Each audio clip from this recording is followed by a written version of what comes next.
I just did a successful blink in Gacha. Here's how. First, screenshot your default eyes here on mine. Then, add 3 to the Y scale. Remove 4 or 5 from the Y scale. Now change to eyes 120 and remove 1 to 4 from the Y scale. How much you do is up to you. If you are wondering why I say it's up to you, check this out. -4, -3, -2. Now make the Y scale the same as your original eyes.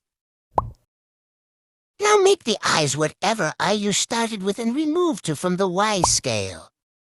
Now add 2 to the Y scale, turning it into the original eyes. Now put your screenshots into CapCut.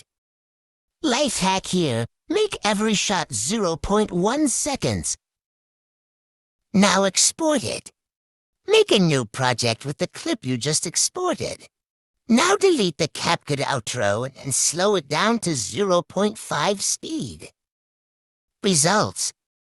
You can then speed up the blinking clip in a new project. The clip in a new project sped up to 1.7 speed. A round of applause for Default Boy.